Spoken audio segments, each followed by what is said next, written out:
Yo tout le monde, aujourd'hui c'est la première vidéo et on va parler de la première guerre des consoles. Au tout début, il faut savoir qu'il n'y avait qu'une seule console qui régnait sur le marché du jeu vidéo, l'Odyssey. Cette console, bien qu'étant la première, n'était pas très intéressante en matière de gameplay et était surtout connue pour des jeux comme Pong qui étaient très faciles à finir. Mais ce qui nous intéresse nous, c'est la première vraie guerre des consoles entre la NES de chez Nintendo et la Master System de chez Sega. La NES, elle est arrivée en 1985 et a eu beaucoup de succès, notamment grâce à Mario, mais aussi par la suite grâce à Zelda ou encore Pac-Man.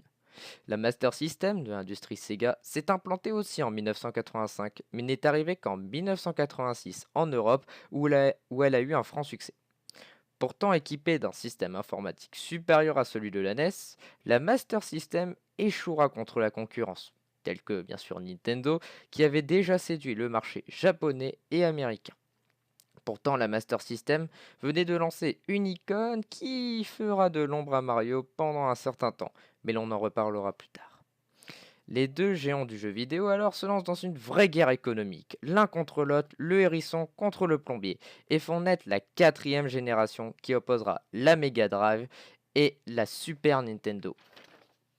La Mega Drive, lancée dans cette guerre contre le plombier, avait besoin d'une mascotte, et oui. Après avoir fait appel à de nombreux dessinateurs qui donneront des personnages pour les jeux futurs de la Mega Drive, eh ben ça n'a rien donné. C'est au final le personnage de Naoto Oshima qui sera choisi. Un personnage déjà utilisé auparavant pour Master System sous le nom de Monsieur Nidlamous qui deviendra Sonic.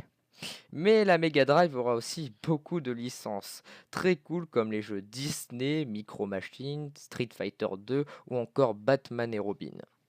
La Super Nintendo, elle était là pour concurrencer PC Engine et Mega Drive qui eux-mêmes essayaient de concurrencer Nintendo avec la console née auparavant. Et on peut dire qu'elle a réussi, avec des jeux comme Zelda ou Donkey Kong, sans oublier l'indémodable Mario avec Super Mario World. Et après, me direz-vous, qui a gagné? Eh bien, personne. Le marché est partagé entre Sega et Nintendo, et personne n'est vainqueur de cette guerre, du moins pas tout de suite. Car vers 1994, l'arrivée des consoles 32 et 64 bits et de la concurrence de chez Sony, la Saturn de chez Sega eut du mal à se faire une place et a eu des pertes importantes des parts du marché. Alors Sega donne la place au plus grand et se retire de son combat contre les consoles et délivrera sa dernière console qui fut la Saturn. Voilà, j'espère que cette vidéo vous a plu. Alors c'est la première guerre des consoles, bien évidemment, il y en a eu encore actuellement qui oppose toujours PlayStation à Xbox, Microsoft contre Sony. Donc si ça vous plaît, je pourrais faire une seconde vidéo où je parlerai de cette fameuse guerre de Sony et de Xbox qui n'a rien d'une guerre normale. C'est un truc différent et ça pourra vous plaire. Bonne journée, surtout abonnez-vous et si vous avez aimé cette vidéo, lâchez un petit pouce bleu. Bye!